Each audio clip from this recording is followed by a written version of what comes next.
Oi, gente, eu, Tati Alencar, de volta com mais um Super Pod Center, o seu podcast, do qual eu já te convido a vir nos seguir no Instagram, através do Pod Center Agiane. Lá vocês vão ver tudo que acontece por aqui, e aí vocês também podem sugerir algumas pautas, e é sempre tão importante, né, a gente estar linkados aqui, então muito obrigada pela participação de cada um de vocês, tanto nas redes sociais como Instagram, Facebook, como também no YouTube. E os vídeos estão lá na íntegra, então não perde tempo, hein? Divulga aí para quem você quiser, compartilha, curte, porque é isso que faz o nosso podcast Pode Center crescer cada vez mais, viu? E quiser me seguir também, Tati Alencar, Tati com dois T's, Alencar com dois N's, oficial. Terei o maior prazer em responder para você em qualquer lugar que você esteja. Porque hoje, gente, é uma honra muito grande, daquelas assim, inenarrável. Porque eu estou recebendo ele, que é um médico intensivista, já trabalhou também como secretário da saúde, aliás, é coordenador, né, da Ah, saúde do interior, e ele vai nos contar um pouco mais do que significa ser médico intensivista. Então, muito bem-vindo, doutor Hércules Valim. boa tarde, Tati. Boa tarde aos seguidores e amigos que estão conectados no podcast. É uma satisfação enorme estar participando hoje desse trabalho que vocês fazem com tanto brilho. Você me perguntou o que é médico intensivista. Exatamente. Só vou te pedir um favor, doutor. Chega só um pouquinho o microfone para perto de você. Ele falou você e não o senhor, então eu estou obedecendo à risca, hein, gente? É você, porque é muito jovem. Ótimo. Tá bom? Pode continuar, por favor. O médico intensivista é aquela especialidade da medicina que cuida dos doentes críticos, que estão numa situação quase de terminal. O objetivo da medicina intensiva é tratar esses doentes e tentar trazê-los de volta à vida. É uma luta grande, quando a gente ganha uma vez, é uma festa, mas perdemos algumas. Infelizmente, né. É, faz parte, não Uhum. é? Nós estamos aqui para atender aos desígnios de um ser supremo que nos deu a cada um papel diferente. E é por isso que me satisfaço, mesmo com as perdas, porque elas significam sempre uma nova lição. E como eu te dizia, é uma satisfação grande poder estar aqui conversando com vocês sobre saúde, que é um tema apaixonante e é um tema que é tão presente nos dias de hoje. A situação da saúde no país é muito difícil, muito embora tenhamos um sistema de saúde dos mais avançados no mundo, com certeza é o mais generoso do mundo, que atende de maneira indistinta a todas as pessoas, tem um monte de falhas, tem Como dificuldade de tudo é. financiamento, não é?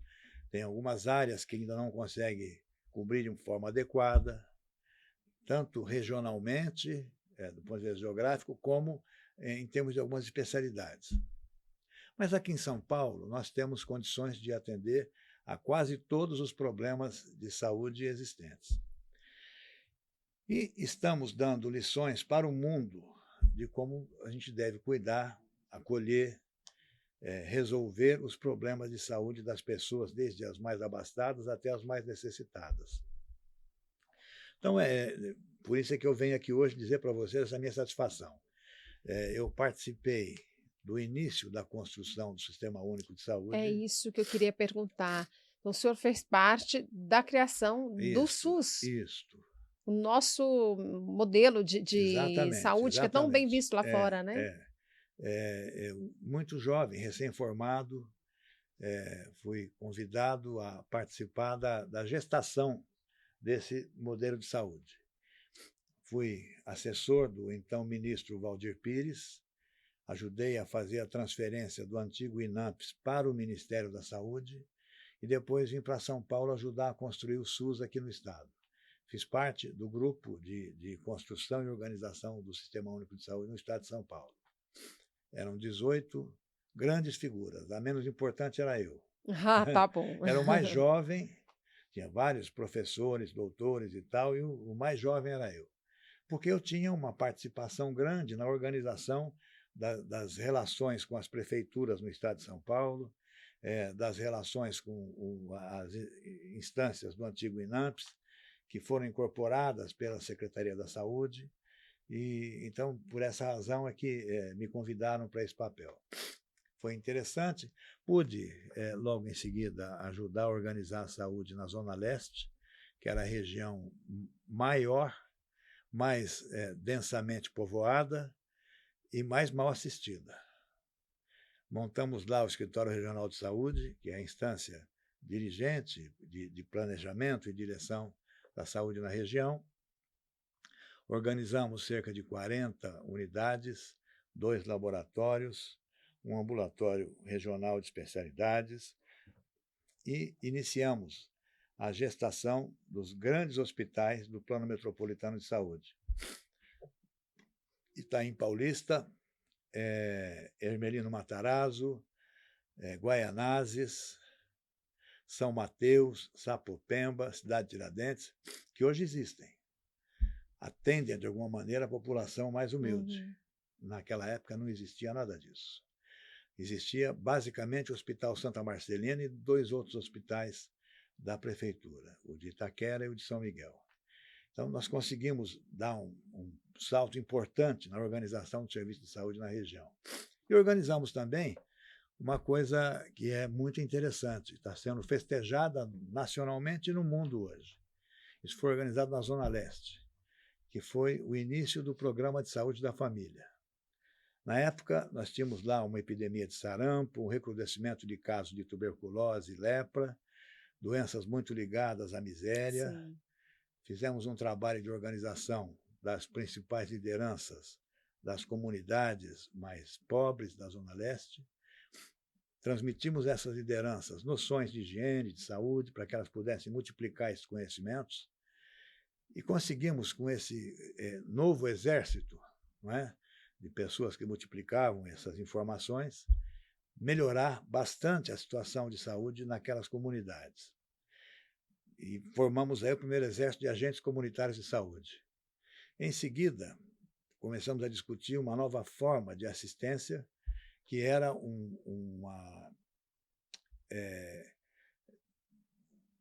transformamos a unidade básica de saúde em vários consultórios de médicos de família.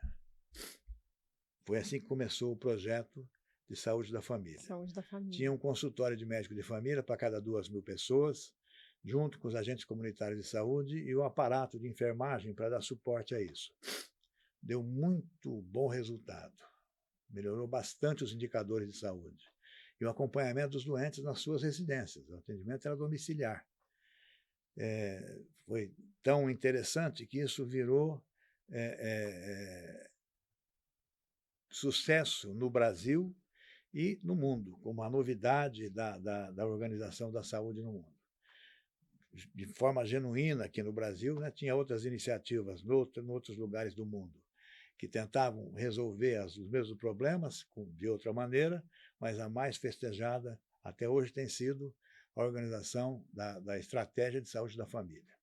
Então, tenho orgulho de ter podido ajudar a construir isso e ter deixado esse legado, né, para a posteridade. Parabéns, porque realmente por mais que tenha esses problemas, que aliás já vou linkar na minha próxima pergunta. Hoje, o que o senhor selecionaria como pontos fortes e pontos fracos do SUS, o nosso Sistema Único de Saúde? Que lá fora a gente sabe que você tem que pagar numa simples, sei lá, engessa aí uma perna que quebrou, tal, e aqui a gente tem todo esse respaldo a ser cuidado. Então, hoje, quais seriam os pontos fortes e os pontos negativos do nosso sistema? Bom, os pontos fortes, eu começo pela estratégia de saúde da família, que entra dentro da casa das famílias, faz ali a prevenção, a profilaxia, a orientação, a promoção da saúde e a detecção precoce das doenças. Encaminha para as unidades de saúde, para as UBSs, e ali você faz os exames, encaminha para atendimento especializado, faz o tratamento e a reabilitação. Essa é a parte interessante. A atenção primária, o Brasil dá um show. São Paulo também. Mas a atenção secundária, nós estamos deixando um pouco a desejar. Nós temos, de conhecimento de todos, as filas que o SUS deixa acontecer. E deixa, não é por maldade. Na Sim, verdade, você sobrecarregados, né? tem uma estrutura física que está aquém das necessidades de hoje. Uhum. Tem um financiamento também que tem sido progressivamente diminuído. Nós temos um subfinanciamento do sistema de saúde. É preciso financiar melhor, de forma mais adequada, combater a evasão, mas financiar de forma decente e oferecer à população o atendimento ambulatorial especializado, hospitalar especializado, que não tem. É esse gargalo que tem que ser resolvido, na minha opinião. Na sua visão, o que pode ser feito para diminuir essa fila? O que você acha que de imediato assim, a gente poderia pensar para que pudesse andar vamos supor, como eu falei, acho que sobrecarregar, está muito, né? O É. sistema é assim, né? O que Veja, poderia nós ser temos que feito? incorporar novos atores a esse processo. Nós temos espaços na medicina, na assistência médica filantrópica, na assistência médica privada, que poderiam ser somados Uhum. ao que já existe no SUS. E aí resolvermos essas deficiências do SUS. Além disso, o SUS poderia, através do comando das secretarias municipais de saúde ou da Secretaria Estadual de Saúde, poder organizar grandes mutirões para resolver grandes e graves problemas. Tá. Por exemplo, cirurgias de vesícula. Há muito Uhum. tempo nós temos dificuldade de fazer. Tem uma fila enorme para ser resolvida. Cirurgias de hérnia. Tratamentos de casos oncológicos. É outra coisa absurda. Fica Que na é algo fila do grave. CROSS, quando chega a vez da pessoa ser atendida, às vezes ela já até morreu. Exatamente, já vi alguns casos. É, A minha própria doença, eu tenho endometriose o meu convênio não cobre. E você vai para o SUS, tem uma fila enorme, porque hoje é uma doença muito recorrente, a exatamente. É mulher moderna, verdade, é né? verdade, é verdade. Mas posso te ajudar. Ai, Depois a que gente bom. conversa sobre Tá isso. bom, conversaremos, bastidores. Mas Então seria esse o caminho. Eu é, eu vi, não sei se está tramitando, mas eu vi alguém falando sobre isso que o senhor acabou de falar exatamente, de, unificar os atendimentos do particular com o SUS para que na pudesse verdade, fazer o uma. SUS tem que comprar do particular Hã, os atendimentos que ele necessita, tá. que ele não tem condições de produzir na sua própria Uhum. estrutura. Tem que incorporar esse segmento aí. E é possível. Você já teve iniciativas no passado onde isso foi feito com sucesso. Você aproveita o espaço na área de exames de imagem, por exemplo, você aproveita o espaço desses hospitais particulares no período da noite, das 8 da noite até as 8 da manhã, você usa muito pouco, é quase nada. Você vai usar isso de maneira intensiva Tá. para resolver essa demanda. Não é? O atendimento oncológico, você tem que incorporar serviços que têm condições de atender de forma global, interessante, cabal, todas as fases do atendimento oncológico. E não estão podendo fazê-lo, porque você tem essa falta de recursos. Temos que destinar aí um recurso um pouco maior para resolver essa situação, para que possamos salvar mais e mais vidas. Acha que se contratar mais médicos resolve ou não é só isso, como o senhor acabou de falar, é toda a Não é só estrutura? isso. Tá. Não é só isso. Se fosse, estava mais fácil resolver, né? Mas contratar médicos é interessante, você precisa ter estrutura para atender. Aham. Tem que ter um aparato tecnológico para fazer diagnóstico, para fazer o tratamento. Não é? Então, não é só É. contratar médicos, tem que contratar médicos que saibam operar essas coisas E novas que a oferecer a medicina foi estrutura, produzindo. sim. Agora vamos falar, doutor, de um assunto polêmico Ah, ultimamente, mas que é muito importante, que são as vacinas, né. Tem a turminha que é contra a vacina, porque acha que vai prejudicar, principalmente pós-covid, tem a turma que sabe qual a importância. Eu queria que o senhor deixasse um recado claro sobre a importância das vacinas. veja, as vacinas surgiram no final do século XIX, tiveram um importante incremento. Existe uma marca histórica, que foi a revolta da vacina no Rio de Janeiro, no início do século XX, onde se conseguiu comprovar a importância da vacina na prevenção de doenças. A varíola estava tomando conta das populações mais desassistidas e a vacina foi um instrumento para fazer a prevenção disso. Ela cria condições para que o organismo humano aprenda a se defender. É basicamente esse o mecanismo da vacina. Tá. Não tem nenhuma outra Uhum. parafernália, é isso. Você injeta o antígeno, não é? E o seu corpo acaba produzindo anticorpos contra aquele agente agressor. É uma forma que a gente conseguiu erradicar a poliomielite, Uhum. conseguimos controlar o sarampo, controlar doenças diversas com a vacina, Com a vacina. sem gastar em remédios, sem submeter ninguém a sofrimento nenhum, evitando sequelas, produzindo saúde. Uhum. Evidentemente, quando você tem um momento de polarização política na vida do país, como aconteceu recentemente, você tem aí um espírito de porco que resolve inventar que a vacina pode fazer mal, não é? Acho até que há algumas vacinas novas, Uhum. com novas tecnologias, como essa do RNA mensageiro, que foi usada em grande profusão aqui nos Estados Unidos, em vários locais do mundo, essa vacina possa, de maneira pequena, modesta, produzir alguns efeitos indesejados. Mas se você tem um caso de efeito indesejado em 10 milhões, e no momento que você tem que brigar contra uma pandemia, você Uhum. tem que caminhar por ali. Não dá para você dizer que a vacina é um mal, ela é um bem.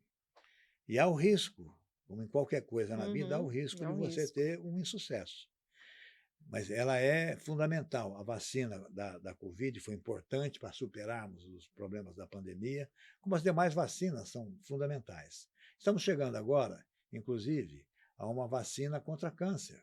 É isso que eu queria perguntar. Minha próxima pergunta seria esta. Mas Pois pode é, concluir o raciocínio. você veja que a ciência avança de maneira absurda, não é? É. Nos dias de hoje, um passo que se dá nesse sentido cria expectativa de Uhum. vida para milhões de pessoas. E é a vacina que vai produzir isso.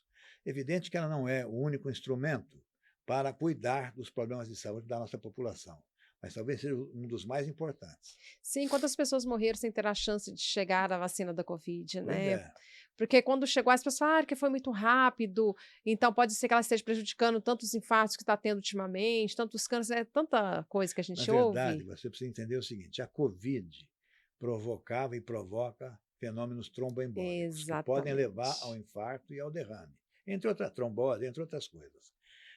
A Covid faz isso. E eles É a ação do associaram a vírus. vacina por causa A da própria vacina, Covid. ela é feita com uma parte do vírus inativado. Hum. Esse vírus, em contato com o organismo humano, após a injeção da vacina, pode provocar também uma coisa nesse sentido. Dependendo da suscetibilidade de cada indivíduo, pode ser importante ou não esse fenômeno. Mas é uma coisa assim irrisória frente ao benefício que ela Não tenha causa para dúvida. milhões. Então, gente, ó, anota, vacine, quem ainda não vacinou, olha só, o doutor está falando, o doutor Hércules Valins está explicando, então tira esse estigma aí de que vacina faz mal, de que prejudica, muito pelo contrário, é seu aliado e não seja ignorante, vacine-se, porque isso é a É, importância, né? Doutor, a gente está falando também sobre essa a doença oncológica, o senhor acabou de falar, que eu também leio bastante, ah, porque recentemente eu tive um câncer de mama, um início de câncer de mama, que foi o do que está in situ, né? sei. E muito provocado, provavelmente, por excesso de hormônios, É. exatamente por causa da endometriose. Queria que o senhor citasse a importância também da alimentação para que a gente evitasse também. Está associada a alimentação com o câncer? Tá, claro que tá. Então explica melhor. Você tem uma série de conservantes, de coisas que a indústria Embutidos. usa para fazer com que os alimentos tenham um prazo de validade maior Uhum. e sejam mais atraentes para a população.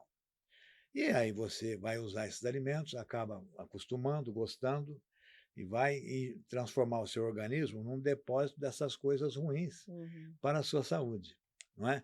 Além disso, você tem coisas que são usadas para a produção de alimentos, Agrotóxico, por exemplo. agrotóxicos, é isso que eu ia falar, não é? Então, é usado em larga escala, diferente do que era assim no início do século XX, Uhum. há um século atrás a coisa era diferente. Hoje você tem os efeitos dessa utilização expressiva de instrumentos para ampliar a produção de produtos agrícolas. E para você ampliar, para fazer com que isso tenha competitividade no mundo capitalista, você usa uma série de recursos, entre eles coisas que não são boas para a saúde. A ciência conseguiu estudar, conseguiu circunscrever quais coisas são boas e quais não são. Cabe a gente agora tentar subtrair da vida cotidiana das pessoas esses elementos.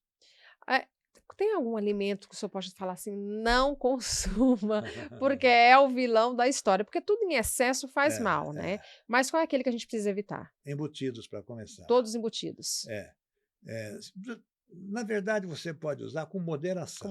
Como tudo, né. Mas se você puder evitar, é muito bom para preservar a saúde. Refrigerantes, de um modo geral. Tudo que tem conservantes. Isso faz um mal danado Tudo para a com saúde. antes. Cigarros, e esses cigarros Sim, eletrônicos também, eletrônicos. esses são agentes cancerígenos comprovados, Tá né? vendo, Léo? Meu irmão, eu falo isso, ele fala que não. O adolescente já viu, né. Mas é isso, acho que basicamente é isso. Você tem que evitar usar com moderação álcool, refrigerante se puder subtrair, açúcar em excesso faz mal. Se puder trocar o branco pelo quanto mais escuro melhor, né. Isso, melhor. Quanto menos química você Processado, tem né. no processo de Aham. fabricação, é melhor. E o branco é um açúcar que é submetido a um processo de refino grande, passa por uma série de etapas. Quando você chega lá, você já agregou uma série de substâncias que não são boas para a saúde. Carne vermelha em excesso faz mal. Frituras, de um modo geral, não fazem bem. É verdade. Não é isso. O senhor estava falando sobre essa, vacina, né. A É. gente cada hora lê um tratamento que surgiu, e qual desses, de fato, o senhor acredita que pode chegar mais rápido, que realmente tem eficácia, para que possa Veja, se tratar o câncer? você tem diferentes centros no mundo estudando nos mínimos detalhes todas essas estratégias possíveis. Aqui no Brasil, tem alguns lugares que estão avançados nessa pesquisa. São Paulo, nas universidades, nossa, na USP em especial, na Escola Paulista de Medicina também, em Ribeirão Preto e em Campinas. Você tem estudos de diferentes vacinas e formas de proteger as pessoas das agressões do meio ambiente, das agressões genéticas, que você já vem preparado para tê-las, você pode evitar que elas se manifestem, e bem preparados também, essas estratégias preparam também o organismo para se defender dessa situação quando elas ocorrem. Então, você tem uma estratégia interessante dizer isso. Estamos vivendo agora um momento de despedida da Preta Gil, que foi vítima de um câncer coloretal com várias complicações. Foi tratada aqui no Brasil, esgotou todas as etapas possíveis, foi para os Estados Unidos iniciar um tratamento experimental. Sim. Está sendo testado. Parte dessa estratégia que ela foi vivenciar nos Estados Unidos está sendo testada aqui em Ribeirão Preto. Em pouco tempo, nós vamos ter esse tratamento pronto para ser oferecido à população de um modo geral. Então, acho que a gente estamos avançando bastante. Avançando para isso.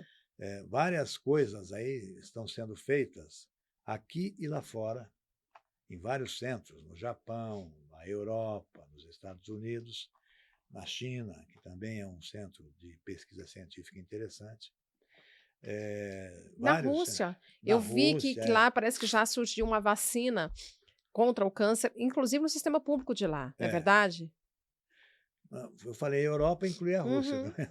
Mas na Rússia você tem um serviço de pesquisa científica e assistência médica muito avançado, os mais avançados do mundo. Então, você tem inovações na área de oftalmologia, a cirurgia de miopia foi iniciada lá por um famoso cientista russo, festejado no mundo inteiro, que deu aula para o mundo, né? Quer dizer, a ciência, ela não caminha dentro dos limites da política e da ideologia. Ela transpõe esses limites. Isso aqui é interessante, né? Interessantíssimo. O senhor Ela falou que aproxima os homens ao invés de dividi-los, né? Não é? falou que a Rússia ela é muito avançada, né? Mas estava também me explicando que aqui no Brasil a maior, em termos de avanço também, é a PUC de Sorocaba. É. A PUC de Sorocaba, ela foi a primeira faculdade de medicina do interior do Brasil. Olha, É não antiga, sabia. tem mais de 50 anos. Ela foi formada por professores aqui da USP Hum, e da Santa Casa. A Santa Casa começou o ensino de medicina aqui no estado de São Paulo, depois se dividiu, ficou um grupo que fez a Faculdade de Ciências Médicas da Santa Casa e outro grupo que foi organizar a Faculdade de Medicina da USP, em Pinheiros, ali na Doutor uhum. Arnaldo.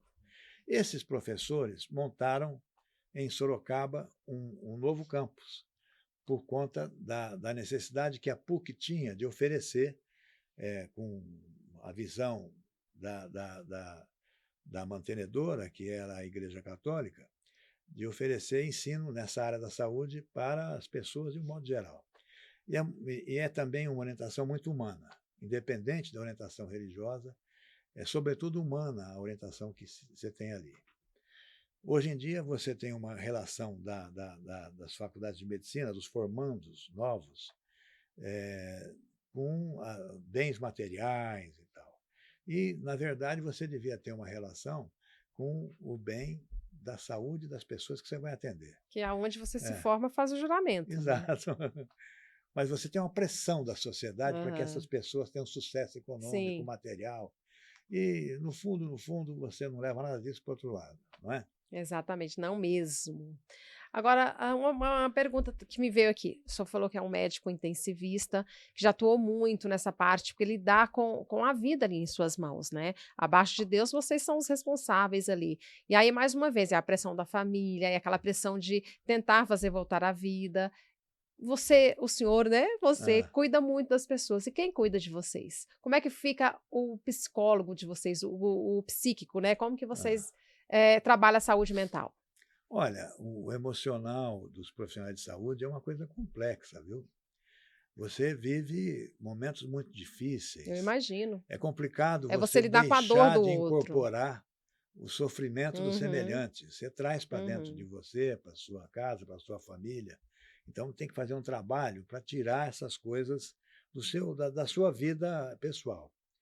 Não é fácil. Não. E muitas vezes você tem até que submeter a um tratamento psicológico, Uhum.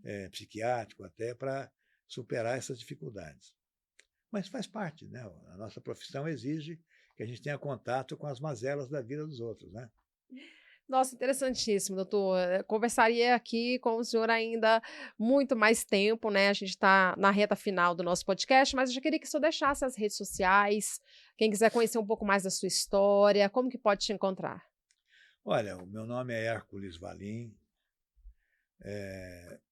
meu celular é 11 98152 1977. O meu e-mail é herculesvalim60@gmail.com e o Tá ótimo. A gente está deixando aqui, inclusive, aqui no GC. E eu já queria aproveitar e convidá-lo, porque o senhor fala tão bem e é tão importante dividir um pouco desse conhecimento, para vir aqui também conhecer o nosso espaço, como o senhor já conheceu algumas coisas, para ah, ministrar palestras, de repente, para a gente passar um pouco, dividir isso, dessa importância de se cuidar da saúde. Então, aqui o espaço World Trade Center São Paulo, junto com o Pod Center, está aqui à sua disposição para que o senhor venha aqui também palestrar e dividir um pouco mais aí desse seu conhecimento tão bom, tão muito importante. obrigado, Tati. Vai ser uma satisfação grande partilhar com vocês essa caminhada. Estou à disposição. Só convocar que eu me apresento. Show, show. Eu sou um soldado da vida. É sobre isso. Deixa um conselho para as pessoas se cuidarem, mas o que o senhor pode dizer sobre, essa vida que a gente está levando tão rápida de fast foods da Pois vida, é, como se nós precisamos cuidar? começar a aprender a comer melhor, com Sim, qualidade, e manter o corpo em movimento, ter alguma atividade isso é física. Isso é importante. importante para produzir uma série de substâncias que o exercício propicia e para prevenir uma série de agravos à saúde que a inatividade provoca. a comida tem que ser a mais saudável possível, Tá. tirando todos esses excessos aí que essa Uhum. coisa do fast food promove. E acho que é basicamente isso. Eu sempre falo, o corpo ele é flexível, né, É. então, a gente foi feito para E exercitar. nós temos, além do exercício e da dieta, temos que aprender a ser mais felizes. Ah, isso é importante, que vem de dentro, É né, isso aí. de dentro para fora. Doutor, obrigada de verdade, viu, nós agradecemos, obrigada à minha equipe que está nos bastidores, todos vocês que estão nos acompanhando, mais uma vez, nos siga, @podcentragiane, e sempre que o senhor puder, venha dividir esse seu conhecimento aqui com a gente, que é sempre muito importante falar de saúde. Obrigada mesmo. Estaremos à disposição sempre, Tati. Muito Até. obrigado, um grande abraço aí Deixa eu ir para aí todos. despedir. Obrigada, viu.